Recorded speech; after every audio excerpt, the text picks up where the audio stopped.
Yo, what's going on, guys? And today I wanted to talk about who will, or not who will, what will the Los Angeles Clippers do this offseason. Before we start today's video, I want to hear those thoughts, comments, and whatever you're thinking. If you're a Clippers fan, if you're not, what do you think this team's going to do? Now, if you guys did not know, Patrick Patterson, Nicholas Batum, Reggie Jackson, Boogie, Coffee, and Jay Scrub are all free agents with Terrence Mann, Yogi Ferrell, Daniel Oturo, Rajon Rondo, Zubac, Ibaka, Kennard, Beverly, Morris, Leonard, and George all under contract. Leonard has an option while George is actually signed. And this is very interesting. So, obviously, will Kawhi Leonard remain with the Clippers after free agency? And I think they obviously have to make some changes, and that's what's been told. So Ty Lue being hired was a good thing. But the thing is that everybody's expecting Kawhi to opt out. Either way, the reason he's opting out is if he does come back, he'll get more money. But at the same time, it's believed that if Leonard were healthy, the Clippers would have beat the Suns. Reggie Jackson's a guy that they need to bring back. He stepped up, averaging almost 18 points a game on 48% shooting and 40% from three. And he's a guy that they can give him 46 to 47 million over 4 years. Now that might be a little bit much for some people, but I think 10 million for Reggie Jackson, if he can continue a performance like this, is a good thing. Okay. Now Paul George is a guy. Will they keep him because they only have a $5.9 million taxpayer mid-level exception, and they need some rim protecting presence. Okay, you could argue that they wasted money on Luke Kennard, who was in and out of the playoff rotation. Patrick Beverly is overpaid, and Marcus Morris should be not making as much as he is. Like the rest of the guys were making minimum. And Terrence Mann, Nicholas Batum, and Jackson were all guys who were making barely any money, while Beverly is making 14.3. So Serge Ibaka also is probably going to accept that $9.7 million player option. So if they could, trade Beverly and Serge Ibaka to clear up, or even Luke Kennard too, because if they can trade Luke Kennard, Serge Ibaka, that's right there. 9.7 plus 12, that's about 12 or 24.7 or 20.45 right there.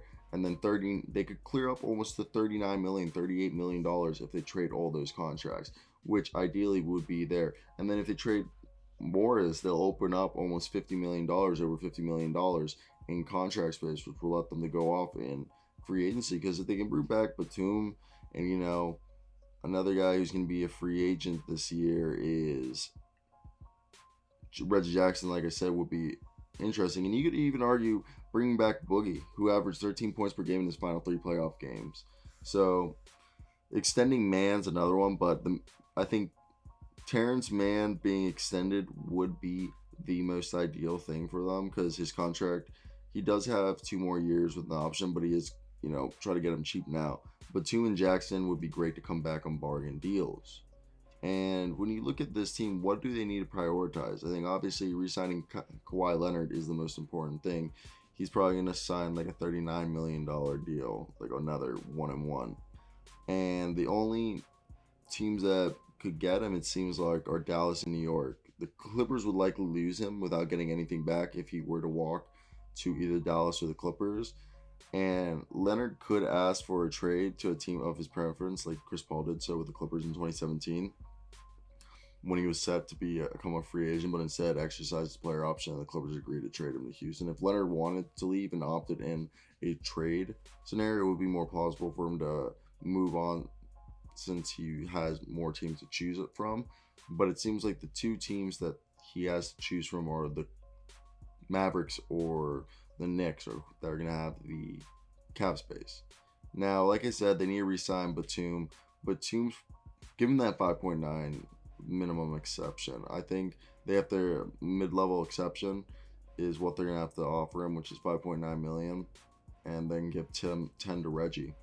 Now, what are some deals? I've said Marcus Morris, Pat Bev, Luke Kennard, and Zubac are all guys who should be able to pick and trade. I mean, and they don't have their 2022, 2024, and 2026 picks, so capital isn't really there. And you could also argue that Serge Ibaka and Rajon Rondo are both guys who might want to be as well traded because they're both like combined almost $20 million in cap space. So the Clippers have close to $70 million in potential salary filler for trades, and a trade package involving several role players and maybe 2 first-round picks probably won't get them an All-Star, and they might be better off staying. So it's really, you got to see what the market is, because I don't know if those players are really going to be worth anything.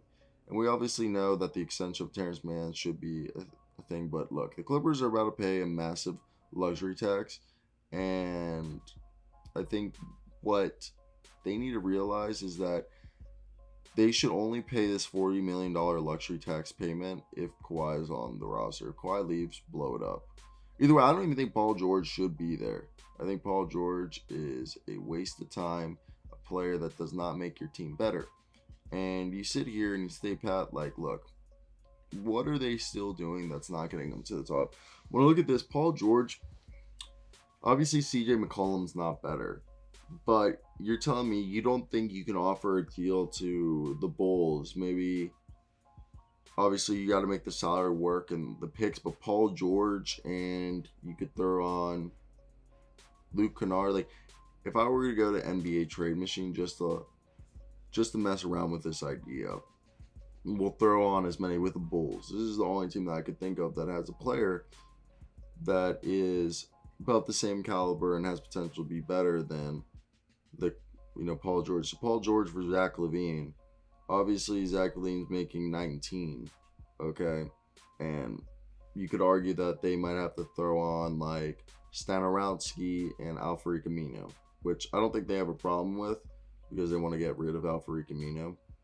And with that being said, the Clippers receive Zach LaVine, Stanowski, and Mino, and I think you can maybe argue that maybe they want to get off of right here. They get rid of Luke Kennard and see if they could send over somebody like Garrett Temple or Denzel Valentine, or you could maybe even try to get Thad Young in there. Would this deal work?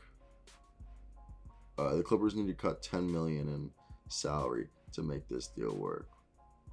Let's throw in Pep.